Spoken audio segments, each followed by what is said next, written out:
Բարև ձեզ, այսօր խոսալու ենք policy making-ի մասին, արհեստական բանականության ոլորտում, դա էլ նպատակը է սպանելի, բայց քանի որ փոխնախարարը չկա, խոսանք գիտության մասին, գիտեմ, կարող է այդքան հետաքրքիր չլինի, ինչքան policy making-ը, բայց ամեն դեպքում շատ հետաքրքիր է առնելու։ Սարգիս ջան, ընդհանուր կասեք, ինչ ռազմավարություն կա արհեստական բանականության ոլորտում գիտության տեսանկյունից, ինչ է կատարվում, ընդհանուր պատկերը որ տայք, շատ օգտակար կլիներ։ Դե ընդհանուր առմամբ երևի բոլորդ գիտեք, որ նախորդ տարի հաստատվեց կառավարության ռազմավարական ծրագիրը 26-30 թվականների համար։ Դրա հետ նաև հաստատվել են գիտության ոլորտում գերակա ուղղությունները, որտեղ 12 ուղղություն առանձնացված գլոբալ տրենդերի վերլուծությունից ու դրանց մեջ արված վերլուծություն ըստ պատրաստության աշճանների, թե որոնք են ավելի պատրաստ պետական ավելի լայն ծավալով ներդրումների, ու ըստ էության միայն մի ոլորտ է, որը առավել պատրաստության մակարդակ ունի, դա է արհեստական բանականության եւ մեքենայական ուսուցման պայմանականորեն անվանված գերակայությունը։ Ըստ էության դրանով կառավարությունը առանձնացնում է գիտության ոլորտի այն ուղղությունները, որոնցով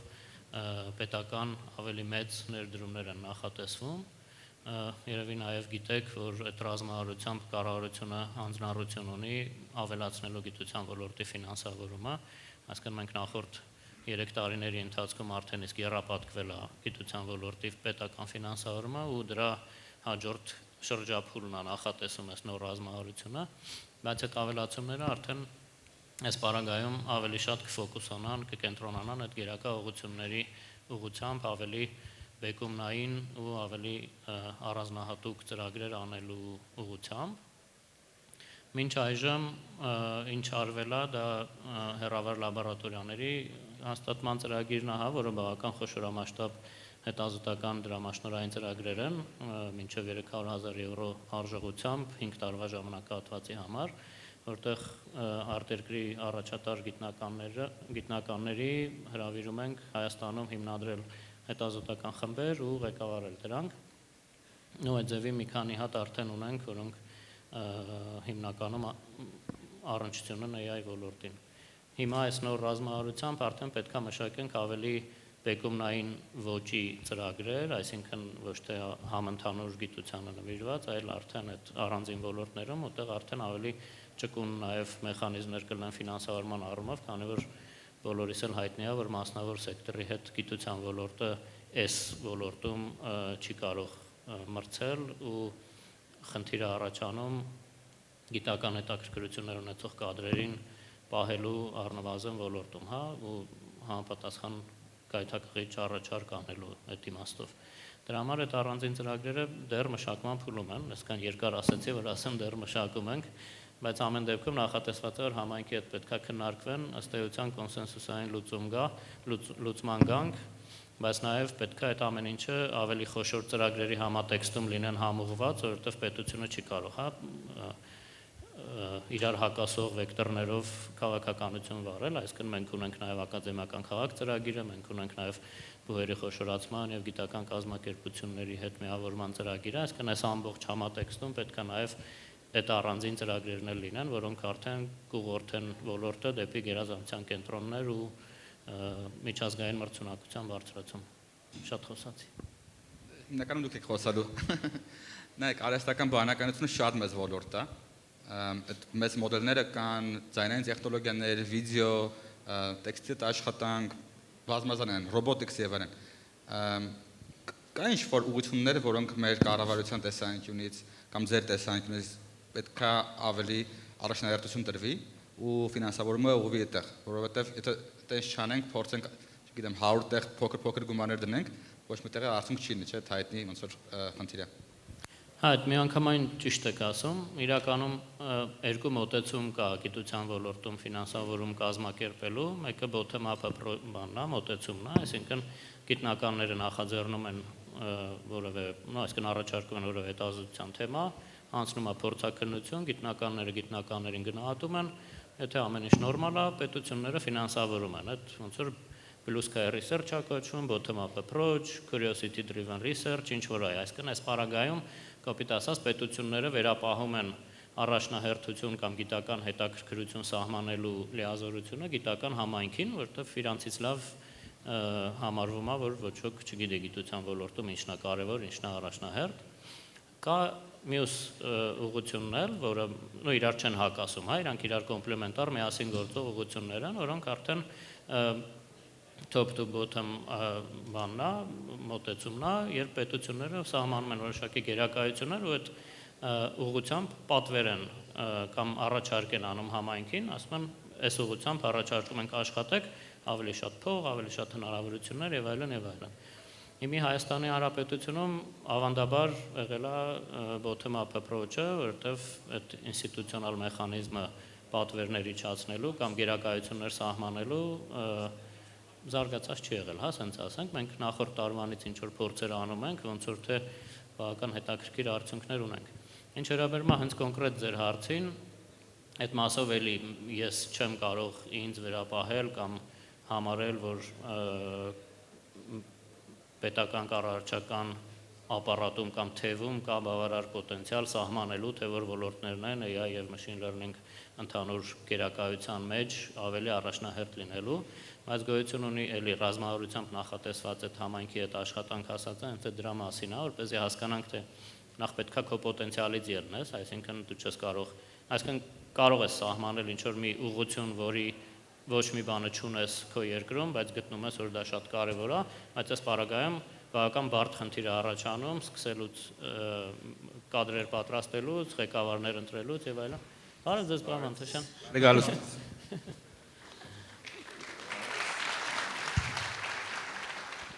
Հիմա թեման մի քիչ կշեղվի, չէ՞ արդեն։ Գիտությունից։ Այսինքն այս պարագայում ասա մտքից տելը կապեմ կտրվեց։ Այս պարագայում մենք պետքա համայնքի հետ հասկանանք, թե որ ուղղությամբ մենք գիտական պոտենցիալ ունենք, որ ուղղությամբ մասնավոր սեկտորը պոտենցիալ ունի, փորձենք այդ երկու ոլորտները բերենք միացնենք իրար, որպեսզի մի հատ pipeline ստանանք, որտեղ կրթությունը, հետազոտությունը, հետո մասնավոր սեկտորը եւ որոշ դեպքերում feedback ստանանք մասնավոր սեկտորից դեպի հետազոտություն եւ կրթություն, այսինքն գործող pipeline-ներ ձևավորենք, հոսքագծեր, որովհետեւ այդ ուղղությամբ արդեն առանձնահատուկ ներդրումները կարվեն։ Բայց մյուս կողմից էլի պետք չի բացառել, որ հնարավոր է մեր կամքից եւ մեր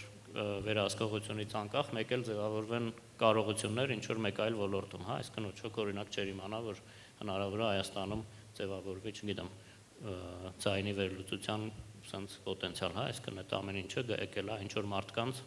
այսինքն ոչ ոք ձեզ չի պատվիրել դա եւ հակառակը, այսինքն այդ նախաձեռնությունների եւ սեփական հետաքրքրասիրության վրա հիմնված հնարավորությունների ճանապարհը պետք չի փակել, ուղղակի օքեյ, այդ մասում միշտ ավելի սահմանափակ է լինելու ֆինանսական գործիքներն ու հնարավորությունները։ Պատասխանեցի չէ՞ երևի։ Այսինքն այս բանը չկա։ Եթե կարճ ասեմ։ Այս բանը չկա, հա, բայց դու դա նախորդին էլ էի ասել։ Okay։ Հաջորդ հարցը լավ որ Գևորգ եկավ, ձեզ ուղեմ հարցը։ Արհեստական բանականության համար շատ կարևոր կոմպոնենտը compute-ն է, այսինքն հաշվարկային հզորությունները։ Մասնավոր ընկերությունները Firebird, Elevate եւ այլն։ Կառավարության տեսլականը ինչպեսին է այս ուղղությամբ։ Ոնց է պատրաստվում compute-ի մեջ ներդրումները, արվել ինչ է կատարվում այդ ուղղությամբ։ Նախ շնորհակալություն ու ներողություն ուշանալու համար, մենք այսօր աշխատանքային օր է մեր մոտ ստացվեց ու շատ բաներ իրար վրա հավաքվեց, ուզում եմ եւս մեկ անգամ ներողություն խնդրեմ ու շնորհակալություն հայտնեմ, որ այսքան մարդ կա ու կազմակերպիչներին մեջ շնորհակալություն, որ ընկերներ, գործընկերներ, լիքը հաճելի մարդիկ դեմքեր եմ արդեն տեսնում սրահում։ Հարցին արագ պատասխանելով հետեւյալն է, որ երկու պրոյեկտներն էլ հետաքրքիր տարբեր ձևի են զարգացել ու ձևավորվել։ Երկուսի տեղում էլ կառավարությունը ցանկացել է կարևոր դեր խաղալ բնականաբար հաշվարկական ռեսուրսների ենթակառուցվածք Հայաստանում սարքելու համար ու հասանելիությունը ապահովելու։ Վերջերս 3, այսինքն կառավարությունը ստորագրեց Firebird-ի հետ պայմանագիր հաշվարկական ռեսուրսների ձեռքբերման, որը նախատեսվում է նաև ստարտափներին եւ հետազոտողներին հասանելի դարձնի։ Սա կոնկրետ ներդրում էր հենց այդ ընկերության շրջանառու միջոցների միջև, որպեսզի իրան կարողանան եւ հասանելիություն ապահովեն բոլորի համար։ Ըստ էության մենք դա անում ենք, որպեսզի այն մարդիկ ովքեր որ ստեղ են ենթադրում են բոլորը ոչ միայն հետաքրքրված են, միգուցե արդեն մի բան արդեն մշակել են, այլ իրանց հենց բեռը վերցնելու եւ կիսելու։ Նախարարությունը մի հատ այնց կոնցեպտ ունի, որը որ մշակել է ու դրա մասին հաճախ նաեւ նախարարն է խոսում, արհեստական բանականության տվյալային կենտրոնի պարտեզ գաղափարը, որտեղ որ դա պատահական չի նամները իհարկե այնց շատ պոետիկ է հնչում, բայց հենց նրա համար է, որպեսզի մենք առաջին պետք է աշխատենք, որ այդ պարտեզում լինեն տեղ որտեղ որ մասնակիցներ կարող լինեն, բնականաբար կարգավորման առումով այդ այգեպանն է, եթե կուզեք այդ անալոգիան տանենք եւ հետեւաբար սա ամենակարևորն է, որ այդ ռեսուրսների հասանելիությունը լինի նաեւ մատչելի։ Գիտեք, որ մենք արհեստական բանականության վիրտուալ ինստիտուտի հարթակ ունենք նախարարության նախաձեռնություն, որտեղ որ 100% սուբսիդավորման ռեսուրսներ ենք հենց հատկացնում։ Հիմա առաջին փուլի գնահատման աշխատանքներն են ավարտվում, մայիսին արդեն կտրամադրվեն այդ ռեսուրսները, այս ամեն ինչի ենթակառուցվածքային պարտները Amazon Web Service-ն է, Plug and Play ընկերությունը գիտեք, որ ակսելերատոր ծրագիր անում, իրանք են գնահատման աշխատանքներին մասնակցում եւ Mistral-ը, բայց մի հատ բան կուզեի ես հարցնել, ընդհանրապես ինչ որ մեկը սրահում գիտի այդ արհեստական բանականության վիրտուալ ինստիտուտի մասին, ձեռք կարաք բարձրացնեք, ոքի հետաքրքիր է, շատ քիչ, վիրտուալ ինստիտուտի արհեստական բանականության ոնց որ այդքան մարդ չգիտի, բայց մենք ամսվա վերջ նորից կբացենք հայտեր ընդունելու գործընթացը, խնդրեմ նախարարության կայքում նեք եւ ai.gov.am կայքը կարաք մտնեք, այնտեղ այդ հայտերի ընդունման ընթացակն է, եթե ունեք պրոյեկտ, որը որ կուզեք, որ աշխարհական ռեսուրսների հասանելիություն ունենա, անպայման առաջարկում եմ ներկայացնեք 40 օր հայտը լրացնելու համար հատկացված եւ դա անպայման կնայենք ու կտանք այս ռեսուրսները, որոնք որ նշեցի, հենց այդ pipeline-ով ներկայացնելուն է ուղղված։ Իսկ դու պատասխանեցի հարցին։ Ուղղակի ճշգրտող հարց է, 25 միլիոն դոլարի ֆինանսավորումը, որը փաստորեն դառնալու է հաշվարկային հզորություն, ճիշտ եմ հասկանում, ստարտափների համար է, թե կառավարության կարիքների համար է։ Իրականում միքս է, բայց մենք նախատեսում ենք կառավարությունը այդքան ցավոք սրտի կարիք դեռ չունի այս պահին, բայց մենք կարծում ենք, որ ախորժակը սնվելուց է առաջանում, կարծում եմ այդ սնվելու գործընթացի ընթացքում ենք կարողանանք ավելի շատ ռեսուրսներ կիրառել մեր կարիքների համար, բայց մի հատ կարևոր բան կուզեի նաև նշել, չգիտեմ ինչքան ժամանակ ունենք, բայց մի հատ բան կա կարևոր, որ երևի հենց այս ոլորտ արհեստական բանականությամբ ու ինչ որ մենք հիմա անում ենք, երևի հիանալի կետերից մեկն է, որ կարելի է շատ գոհ լինել, որ էկոհամակարգը խաղացողների պետությունը շատ ձեռքի տրված աշխատանք են տանում։ Այստեղ ես ուզում եմ հիշատակել մի բան, որ մենք Նրանք երբ որ հայերեն LLM-ի ստեղծման աշխատանքների մասին ենք մտածում, այդտեղ հստակ երևաց, որ benchmark-ն է կարևոր պետք։ Օրինակ հրանտը, որ տեսնում ստեղ նստած, ինքը մի հատ կարևոր բան այդտեղ արդեն լուծել է։ Այդ benchmark-ի մի կտորը արդեն շատ կարևոր, ինքը օրինակ սարքել է։ Մենք իրան չէինք խնդրել, ինքը որոշել է դա արել է։ Այսինքն մենք ակնհայտ է, որ սա ու իդեպ անձնական ռեսուրսներով դուք կարևոր ուրիշ մի հատ կտոր եք արել ու ստեղ այդ բոլորը ձեռի տված երբեմն նույնիսկ կարող է դա այտենց անտեսանելի ձեռքի տված աշխատանք է գնում, որ ինձ թվում շատ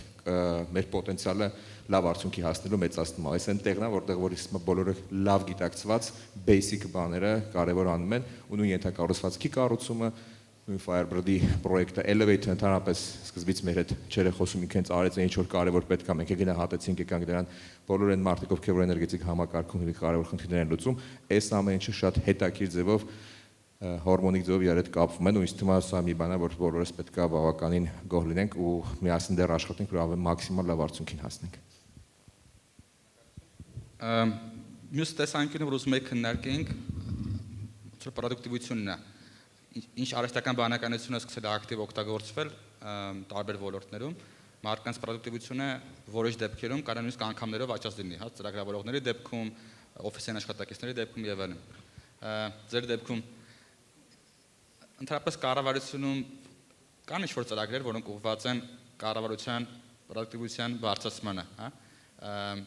նմանատիպ պրոյեկտներ արվում են, նախատեսվում են, ինչ կպատմեք դրանց մասին։ Կարելի է ես ասեմ դրա մասին։ Նախ եկեք մի հատ բան կարևոր է ֆիքսենք որպես starting point, որ այս բան ոչ միայն կառավարության համար, շատերի համար։ Խոսում ենք մի բան մասին, որ այդքան էլ լավ դեռ հասկանալի չի։ Կառավարությունը սովորաբար շատ պահպանողական է ինքը, ինչ որ լավ իրան հասկանալի չի, ինքը դժվար է դրա մեջ գործողությունը, որտեղ ինքը պետք է նախ հասկանա, որտեղ պատասխանատվություն է կիսում, ունի պարտավորություն հասարակության դիմաց անել բաներ, որոնք որ պետք է լինեն հասկանալի։ Եթե ինքը անում անհասկանալի բան, դա արդեն ռիսկ է, որովհետև հետեւաբար ստանում է մի բան, որ կարող է բերի ճակերտավոր, գրոտեսկ անեմ, աղետ չեմ անվանի, բայց հետևանքների։ Հետևաբար այս այն ամենաերևի կարևոր հանգամանքն է, որ որոշ բաներ սահմանափակում ա, որ մենք եկեք լավ հասկանանք, մենք գիտելիք ձևավորենք, սպասենք, տեսնենք ուրիշները ինչ են անում, նոր մենք անենք, բայց նենց չանենք, որ վերջինները լինենք։ Ու այն օրինակները, որոնք որ ես հիմա բերեցի մի քիչ առաջ, ենթակառուցվածքային կառուցումը, որոշ ծրագրերի աջակցությունը, այդ ձևով, այդ այն բաներն է, որտեղ որ մենք տեսնենք, որ կարանք որոշակի քայլեր պրոակտիվ անենք։ Կառավարության արտադրողականության բարձրացումը մեր բոլորի ընդհանուր աշխատանքի ամենօրյա գործերից մեկն է։ Ու ընդհանրապես երկրի տնտեսության արտադրողականության բարձրացումը մեր խնդիրներից, առաջադրանքներից ու task-երից է, որ պետք է լուծենք։ Հիմա այս starting point-ից երբ որ գալիս ենք, որոշ բաներ իհարկե դանդաղ է, բայց կարամ ասեմ, որ օրինակ երբ որ 3 տարի առաջ ինչ որ մարդիկ ասես massայական, չէ, սկզբից չէին օգտագործում նույնիսկ ChatGPT, վախենում են, չգիտեին ինչ է, բայց մենք օրինակ ճիշտ ասած չէինք ուզում վախացնենք ավելի շատ, ասենք մի էլ օգտագործեք։ Ասում ենք օգտագործեք, որ խնդրում եմ ճիշտ իմ ձևակերպումը հասկանաք, դինոզավր չլինենք։ Այդ իրավիճակից, որպեսզի մարդիկ տեխնոլոգիայի հետ շփման որոշակի մշակույթ նաև իրանք ինքները ձևավորեն, մշակույթը կարևոր բառ է այս իմաստով։ Հետևաբար մենք սկզբից չենք արգելել, եթե կուզեք դա կարանք ասենք շփվեք, տեսեք, հասկացեք։ Ու հիմա արդեն մի հատ կոնցեպտ ենք մշակել։ Նախարարինքից ունենք մի հատ խորհուրդ, որտեղ որ նախնական կոնցեպտը ներկայացրեցինք արհեստական բանականության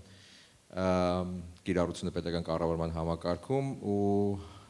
կան մի քանի մոտ 14 ուղղություններ, որոնք որ կարծում ենք առաջինն են, որ կլինեն, այս ժամանակը, որը որ սպասել ենք, պրինցիպին կենց ձևավորել այն պոտենցիալը, որ հետո հնարավոր լինի որոշ բաներ ավելի արագ անել։ Մենք մեր երևակայությունների մեջ իհարկե տենց բնականաբար ասում ենք եկեք փոխնախարարի outsource անենք արհեստական բանականության, մեզ փոխնախարար պետք չի, եկեք դա նախարարի գործը outsource անենք, այն հետո ընդհանրապես կառավարության որոշումների որոշ կտոր outsource անենք, բայց ամենակարևոր կետը, որը որ բոլորին վախացնում է, այդ այն պատասխանատվությունն է։ Outsource կարաս անես, բայց այդ պատասխանատվությունը ով է կրելու հետո այդ սխալի կամ ոչ սխալի են հետևանքների։ Ու մի բան եթե կետակրի վերջերս մի հատ քննարկում ենք ունում, որ որոշակի որոշումների կայացումը, որ հետո մարդուն կարաս վիճարկես, ասում ենք եկեք այդ խեզախ քայլը անենք եւ որոշ բաներ փորձարկենք տեղափոխենք արհեստական բանականության որոշման, որը որ հետո կարա մարդը վիճարկի ու ուրիշ մարդ ռիվյու անի։ Այսինքն տեղը դիտարկում ենք ու կարծում եմ որ մոտակա շրջանում կունենանք այնց հայտարարություններ եւ նաեւ գործող համակարգեր deployment-ի։ Էլի պետք է կոնկրետացնենք էլի։ Ծրագիր կա կոնկրետ, որը որ կառավարությունում փորձում եք հիմա արհեստական բանականությունը մաքսիմում ներդնեք, թե այս բանը դեռ չկա։ Արդարադատության մեջ, օրենքների դրաֆթինգի մեջ նախարարությունը աշխատում է private-ի հետ, զանգերի կենտրոնի chat-bot-երի ու ընդհանրապես խոսակցության ժամանակ, որպես assistant medical diagnostics-ի համար դիտարկվում ուղղություններ, որոնք որ կարան լինեն ֆինանսական համակարգի վերլուծության համար, treasury գանձապետարանի, այսինքն ֆրոդերի բացահայտման ու նաև գնումների գործընթացների աշխատանքներում, ինչպես contracting-ի template-ի drafting-ի, այդպես էլ նաև շինարարության visual monitoring-ի տրամաբանությամբ, որ եթե ճանապարհ կամ շենք է, որոնք որ կառուցվում են, ապա ոնց դրանք կարա հետո համատել նախնական փաստաթղթերի հետ, կարամ էլի ասեմ, բայց այսքան երևի հերիք է։ Հրաշալի շնորհակալություն։ Սարգիս լսի հարց, ֆունդամենտալ գիտության մեջ սովորաբար ոնց որ return on investment-ը կամ արդյունավետությունը ծախսված միջոցների հաշվում են տպագրված բարձրորակ հոդվածներով, նաև, բայց մենք բազմիցս քննարկել ենք տարբեր ֆորմատներով, Հայաստանը շատ սահմանափակ ռեսուրսների պատճառով պետք է նաև ունենա ավելի կիրառական արդյունքներ չափելու հնարավորություն, հա։ Կոնկրետ արհեստական բանականության ոլորտում կամ ավելի ընդհանուր գիտության բյուջեն, որը 3 անգամ աճել է, որ ծախսում եք, ոնց եք չափում արդյունավետությունը ու ոնց եք իմանում, որ ոնց որ Հայաստանը հետ չի մնում արհեստական բանականության ոլորտում գիտական տեսանկյունից։ Տեսեք, շատ կարևոր բան եք ասում, ու դա միայն Հայաստանի մասին չի, return on investment-ը առհասարակ տարբեր վերլուծություններ կան, տարբեր թվեր են ասում, որ գիտության ոլորտում ներդրված յուրաքանչյուր դոլարը մեկը ասում է վերադառնում է $7, մեկը $10, բայց այդ ամեն ինչի համար պետք է մենք գիտակցենք, որ էկոհամակարգ պետք է լինի, այն pipeline-ները, որոնց մասին մինչև էս էի խոսում, դա պետք է գոյություն ունենա։ Գիտությունը բազմաստիճան համակարգ է, գոյություն ունի մաքուր կիրառական գիտությամբ երկրներ, գոյություն ունեն գոյություն կարող ունենան մաքուր ֆունդամենտալով, ոնց որ մենք էինք մինչև այդ, բայց առանց ֆունդամենտալ գիտության ինչի վրա պետքա կառուցած կիրառականը, հա, այսինքն այս մասով դաժե կամ որոշակի փորձեր գլոբալ, որ կիրառականի վրա ակցենտը դնելուց հետո վերադարձել են նաև ֆունդամենտալ գիտության մասը ուժեղացնելու, նույն կլինի թեկուզ Չինաստանի օրինակը կամ Սինգապուրի օրինակը, այո, դա շատ մեծ բուստ է տալիս սկզբում, բայց հետո գալիս է ինչ-որ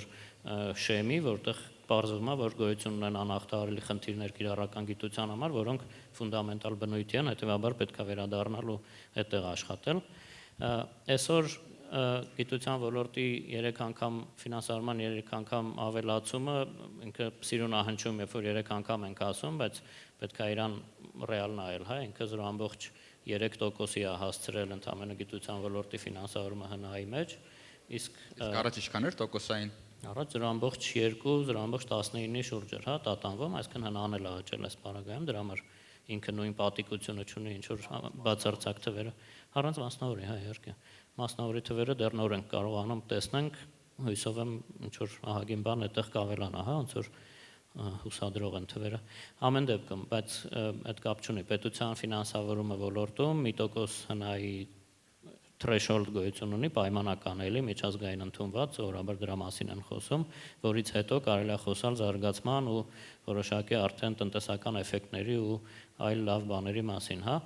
Այս իմաստով նոր ռազմավարությունը եթե նայեք, ինքը արդեն ակցենտը փոխում է հանրային ազդեցության վրա գիտության ոլորտի, տնտեսական ազդեցության վրա, այսինքն ինքը 4 շատ մեծ ուղղություններ է առանձնացնում, որոնցից 2-ից մեկը սոցիալական ազդեցության ավելացումն է, մյուսը տնտեսական էֆեկտի ավելացումը, որտեղ այդ ամեն ինչը ենթադրում է տեխնոլոգիաների փոխանցման համապատասխան մեխանիզմների առկայություն, այդ ենթադրում է մտավոր սեփականության պաշտպանության գործող մեխանիզմներ, ոչ թե թղթի վրա պայմանական, այլ ռեալ, հա, դա նշանակում է մտավոր սեփականության հետևից գնալու եւ դա պաշտպանելու մեխանիզմներ, մոնետիզացիայի մեխանիզմներ, ներդրումների, այդ ամեն ինչի մասին խոսվում է ռազմավարության մեջ, ես հույսով եմ, որ այդ ամեն ինչին կհասնենք ու 1%-ն էլ ոնց որ դրված է որպես այդ 30 թվականն է մինչև ռազմավարությունը, այսինքն դա timeline կա հաստատած, պետքա որ կարողանանք սահմանված ժամկետներում գնանք, բայց ամեն դեպքում, հա, պետքա նկատի ունենանք, որ պետքա միշտ ապահովված լինի բազային եմ ասում, ֆունդամենտալ գիտության շերտը, որովհետև դրանից են դուրս գալի կիրառական հետաքրքրությունները։ Էլի տեսականորեն կարաք ձեր օրինակի վրա էլ ասեք, սկսել եք ֆունդամենտալ գիտությունից, տեսել եք, որ դա թարգմանելի է որոշակի կիրառության, մեր համար անկեղծ այն օրինակը, որ օրինակ CRISPR-ն է, դա շատ լավ օրինակ է, բայց մյուս կողմից ինքը sustainable օրինակ չի, հա, այսինքն լավ գիտնականը չպետք է տեղից դուրս գա գնա մտնի կոմերցիա, այսինքն լավ գիտնականը պետք է իր IP-ն հանձնի, սովորաբար նորմալ զարգացած էկոհամակարգերում գաղափարը վերցնում է երիտասարդ հետազոտողը, տանում է արդեն ինքը որոշում է, որ ինքը գիտության մեջ չի մնում, գնում է կոմերցիա, տանում է դեպի կոմերցիա, բայց դա համապատասխան հետադարձ կապուղի է ունենում, դա եւս հետազոտողի այն համալսարանի կամ այն կառույցի, որտեղ որ այդ մտավոր սեփականությունը գեներացվել է, որպեսզի կառույցը ինքը շահագրգռված լինի պետքական IP ստեղծելով եւ իմանա, որ այդ IP-ից ինքը օգուտ է ունենալու ռեալ իրականության մեջ, հա։ Այսօր Հայաստանում սպորադիկ է ամեն ինչը, մարդը ինքը իր հետազոտությունը անում է, մարդը ինքը իր հետազոտությունը փորձում է վերցնի տանի շուկա ու ավելի հաճախ fail են ելնում, քան ստեղաջողում են, որովհետև շատ տարբեր սկիլեր է պետք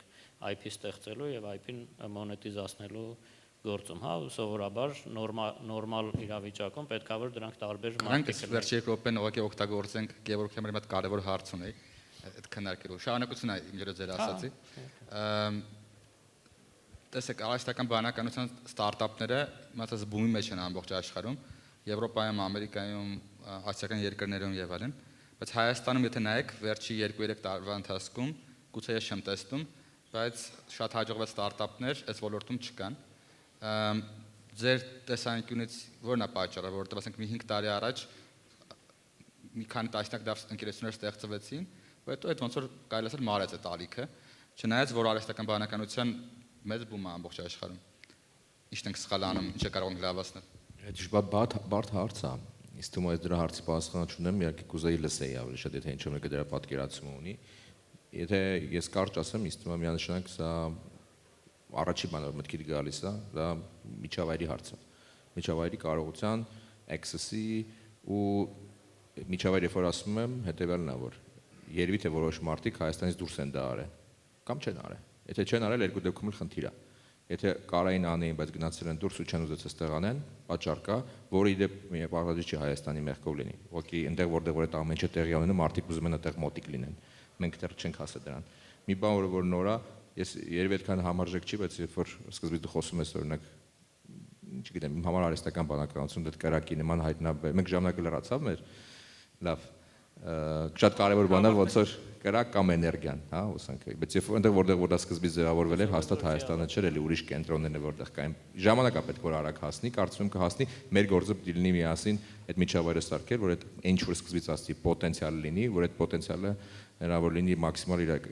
իրագործել։ Դրա համար մենք compute տաղանդների մեջ ներդրում, մենք պարոն Հայոցյանի հետ մի հատ բան ունենք, որ քննարկում ենք այդ fellowship-ի իդեան է, դեռ կհայտարարենք դրա մասին, որ հնարավոր լինի մարդկանց թողել որ իրանք գիտությամբ զբաղվեն, որը հետո կստեղծի մարդկանց, ովքեր որ կոմերցիայում կկարողանան արդյունքի հասնել։ Այս այն ֆորմուլան է, որը կարծում ենք, որ պետքա որ մեզ օգնի, բնականաբար երաշխիք չկա, բայց միասին աշխատելով հնարավոր է որ այդ արդյունքին հասնենք։ Okay, շատ շնորհակալություն հետաքրքիր դրության համար։